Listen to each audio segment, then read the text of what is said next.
down. Climbing the Shisapa tree, Vikramaditya again brought down the Betal and put him on his shoulder and started walking towards the monk silently. After walking a little further, the Betal sitting on the corpse said again, "O king, it is surprising that you are not scared of coming and going to this dreadful crematorium at night. Well, to entertain you, I will tell you another story." There is a world-famous city named Pataliputra. In ancient times, there was a king named Vikram who had all the items of luxury. His treasury was always full of precious stones. He had a parrot who was born due to a curse. That parrot was an expert in all the scriptures and was endowed with divine knowledge. The name of that parrot was Vida Chudamarine. On the advice of that parrot, the king married Chandra Prabha, a princess of Magad, who belonged to the same clan. That princess also had a similar Sarika, miner, named Somika, who knew all the sciences. Both the parrot and the miner lived there in the same cage, serving their masters, husband and wife, with their intelligence. One day, the parrot became impatient and said to the miner, "Good girl, you sleep with me on the same bed, sit on the same seat, eat together, and become mine forever." The parrot said, "I do not want the company of men, because they are evil and ungrateful." The parrot was very hurt after hearing what Maina said. His self-respect was hurt. He said, "This statement of yours is absolutely false, Maina. Men are not evil. The evil ones are women, and they are cruel-hearted too." There was a quarrel between the two over the parrot's words. Then both of them made a bet that if the miner lied, she would marry the parrot, and if the parrot's words turned out to be wrong, he would become the miner's slave. For the decision, both of them went to the prince sitting in the royal court. When the prince, sitting in his father's court, heard the story of their quarrel, he said to Maina, "Sarika, first you tell me how men are ungrateful." Maina said, "Listen." To prove her point, she narrated this story which proved the faults of men. There is a very big city named Kamandika on this earth. A very rich businessman named Arthadatta lived there. When a son was born to the businessman, he named him Dhanadatta. After his father's death, Dhanadatta became very unruly. He started associating with bad people. Some of his cunning friends got him involved in bad habits like gambling, etc. In a few days, due to these addictions, Dhanadatta lost all his wealth. Out of shame, he left his country and went to travel abroad. While walking, he reached a village named Chandanpur. There, he entered the house of a merchant for food. The merchant considered Dhanadatta to be from an aristocratic family and asked about his lineage and then made him stay in his house with respect. The merchant was so pleased with Dhanadatta's behavior that he married his daughter named Ralavati to him and also gave him a lot of money in dowry. Then Dhanadatta started living there in his father-in-law's house. After some time, due to happiness, he forgot his previous misfortune. After getting money, he again got trapped in addictions and became ready to go back to his homeland. Ralavali was the only child of her parents, so the merchant did not want to let her go away from him. But with great difficulty, the wicked man somehow forced him to give permission. After that, he left that country with an old woman and his wife decked with jewels. They kept walking and reached a very far place in the forest. There, citing the fear of thieves, he took his wife's jewelry and kept it with himself. Due to greed for money, that sinner pushed his virtuous wife and that old woman into a ditch. The old woman died as soon as she fell into the ditch, but his wife did not die because she got entangled in the bushes. Somehow she came out of that ditch crying and sobbing. Her body was mutilated. Asking for directions from place to place, she reached her father's house with great difficulty. Her parents were shocked when she suddenly returned in this form. When they asked the reason, she said while crying, "Father, bandits looted us on the way. They tied up my husband and took him away. They threw me and the old lady in the ditch. The old woman died, but by the grace of God, I was saved. I kept screaming and shouting in the trench. By God's grace, a traveler heard my voice and took kindly to me and pulled me out of the trench. I somehow reached here by asking directions from passers-by on the way." After listening to the story of her misfortune from their daughter, her parents consoled her. Then the Sati started living with her parents, meditating on her husband. On the other hand, her husband, on reaching his homeland, within a few days lost all the money he had brought with him in gambling, etc. When he became completely penniless, he thought, "Why not go to my father-in-law and ask for money again? I will tell him that his daughter is living well in his house." Thinking so, he started towards his in-laws' house. As soon as he reached near his in-laws' house, his wife, standing on the roof and looking in the same direction, recognized him and immediately came down running. She ran and fell at the feet of that sinner. She told her frightened husband the entire story of how she had earlier falsely told her father about the disturbance caused by bandits. Knowing everything, Dhanadatta got courage and he took a decision and entered his father-in-law's house. His father-in-law welcomed his son-in-law happily. In his happiness that his son-in-law had escaped alive from the clutches of the robbers, he called his friends and relatives and celebrated the festival. After that, Dhanadatta started enjoying his father-in-law's wealth again, along with his wife. After narrating this much of the story, Maina told the rest of the story. "O king, whatever that cruel person did once at night, though it is not worth telling, still it has to be told in the context of the story. That evil person killed Patli, who was sleeping in his lap, and took all her jewelry and quietly went towards his country. When Maina accused men of being such sinners, the prince said to the parrot, 'O Shuka, Sarika has said her piece. Whatever you want to say in reply, say it.'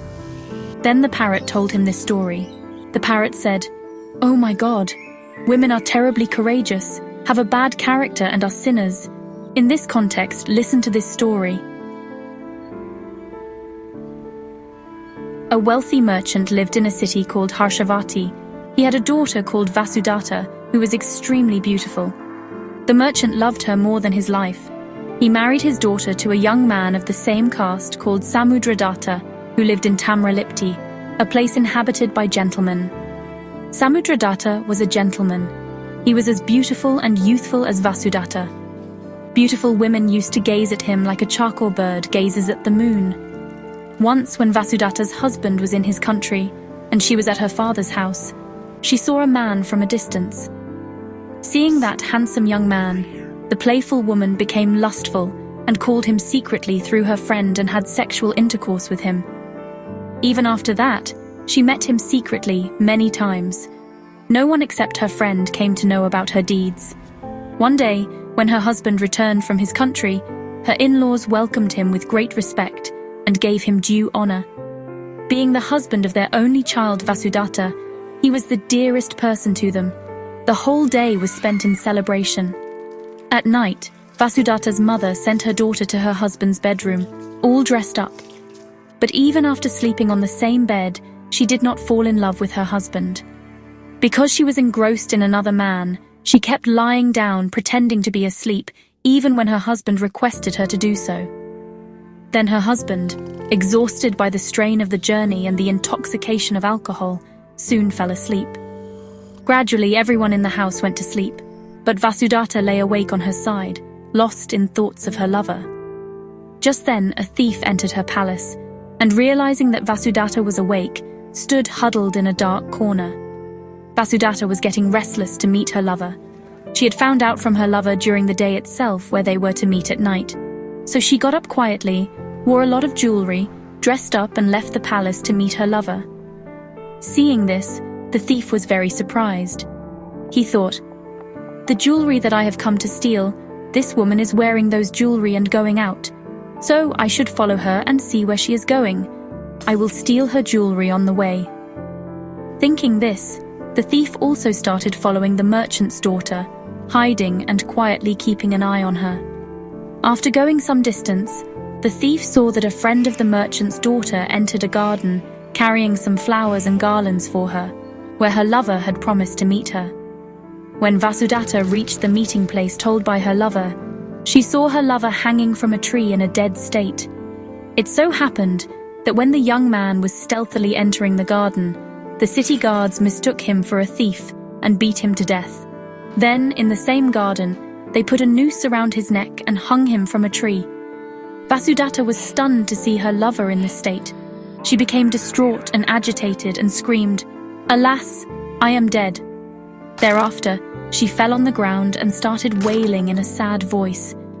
When she became conscious, she took her lover down from the tree, placed him on the ground, and decorated him with flowers. Her heart had become devoid of reason due to love and grief. She embraced the lifeless body, and lifting its face, she went to kiss it.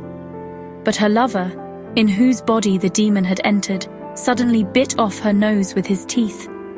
Vasudatta immediately moved away from him in pain, but with the thought, "Is he alive?" The unfortunate lady came back again and started looking at him.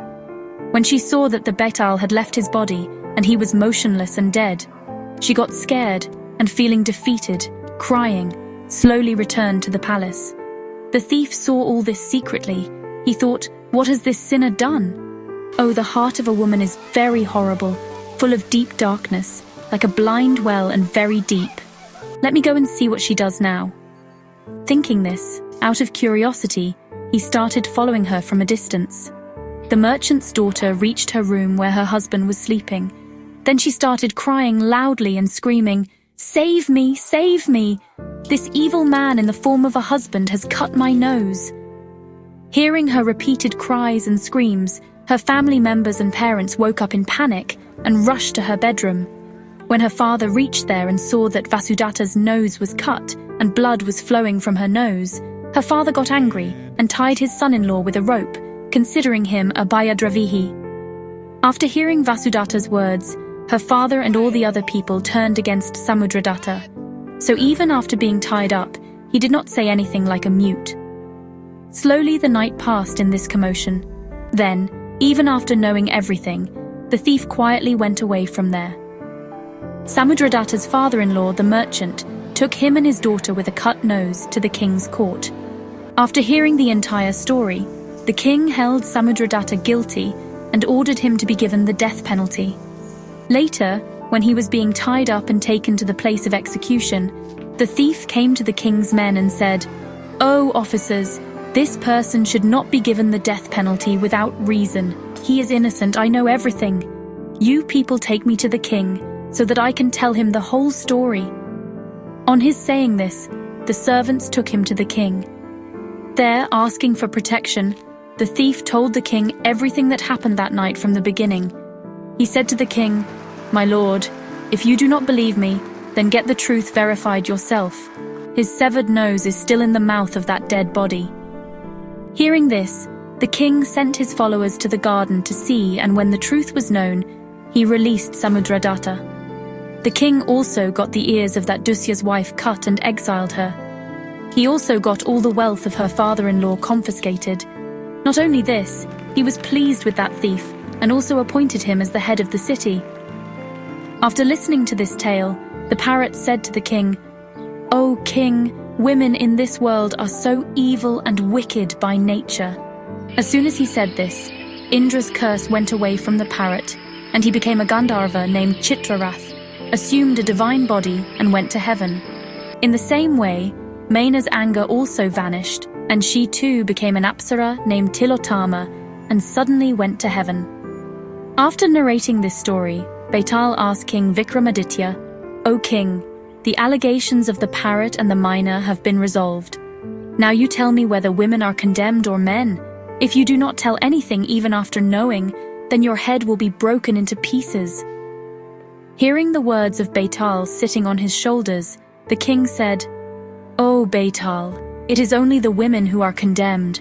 Hardly any man is that wicked, sometimes and anywhere, but most of the women are like that almost everywhere and always." As soon as the king said this, the Betal disappeared from his shoulder again like before. The king also started walking towards the same tree again to bring it back,